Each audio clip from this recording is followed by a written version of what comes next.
In the last 30 days, I've edited over 100 videos. I learned a lot, from time-saving tricks to dealing with burnout, and I'm here to share it with you all. Now, many of you may be asking why I took on this challenge. And well, by editing 100 videos in 30 days, I aim to build efficiency, experiment with different editing techniques, and discover the habits and tools that would make me edit faster without losing quality. Without further ado, let me tell you what I learned. Number one, planning is everything, because it allowed me to lay out the groundwork and make the editing process smoother. Before this experiment, I would throw everything on the timeline and get straight into it. Oftentimes I would have to organize it while I'm editing, and it made me very slow. There were times where I thought I had files, but I didn't have the files, and then I had to sort through it, and that was a headache. Let me show you something I recommend when starting a project. So as you can see, I open up my files, and this folder right here is Remington James folder. This is everything, including all the templates I need, all the graphics I need, everything I need for this video besides the file he sends me to use. This is every asset that I need for Remington's videos. All I do is just drag it in. The video will go down right here. I'll drag it onto the timeline and get straight into the edit. Another tip I'd give for planning is to contact the client. What is their vision for the video? Do they want something specific in the video? These are things you need to ask them, because if they have a vision in their head and you guys aren't aligned, that's gonna save a headache for you, the editor, because you're gonna have to do a revision regardless. And do you wanna do a revision?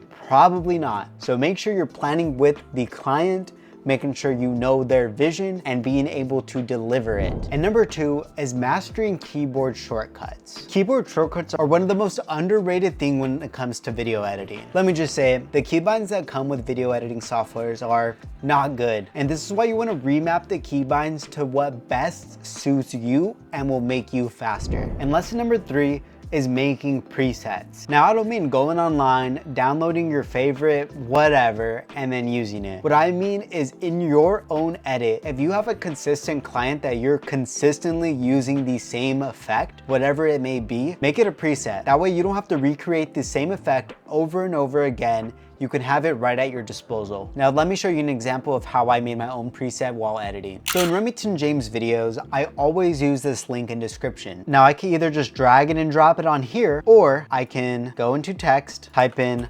link in description, change the font, change the shading, change the border on it to red. Now, I could do this every time, or I could just make it a preset, go to my favorites, boom, it's in. It saves you a lot of time. I truly recommend it. Now, if you're looking for a grid for motion graphics, or you're looking for a free shake preset, make sure to download the ones that are free in the description below. And lesson number four is file organization. Now, this is different from the first tip. What I mean by this tip is creating bins. You do not know how messy an edit can be when you have everything organized, and then you start downloading extra files to layer on top of your videos, and all of a sudden, everything is messy again. What I recommend is creating bins. So if there's ever extra any footage that you're gonna be downloading online, right click on the left, bin, and then you can name it to extra B-roll, extra footage, whatever you want. Now it's a bin, and you're happy to drag anything you want on the timeline. Do this for animations, do this for sound effects. This is necessary if you want to stay organized and be fast. And lesson number five is balancing speed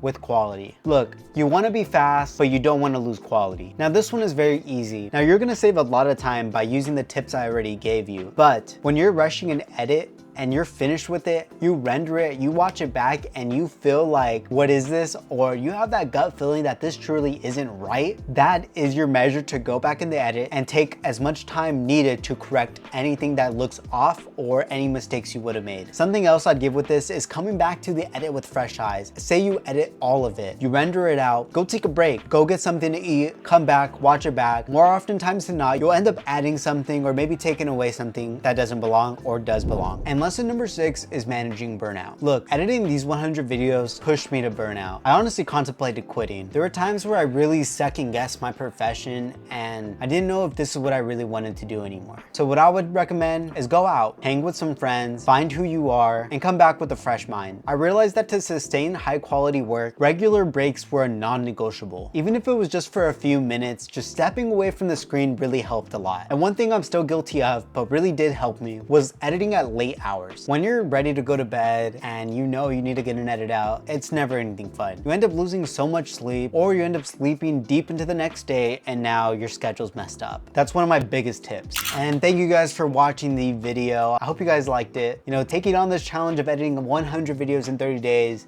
was crazy. It was intense, eye-opening, and ultimately transformative. I learned the importance of planning, discovered burnout prevention techniques, and found a way to streamline my workflow to make it as efficient as possible. If you found this video helpful, make sure to like, comment, and subscribe. I also have free editing presets that you can download in the description down below. If you have any experiences you like to share, any editing horror stories, leave them in the comments down below. And thank you guys for watching. Peace.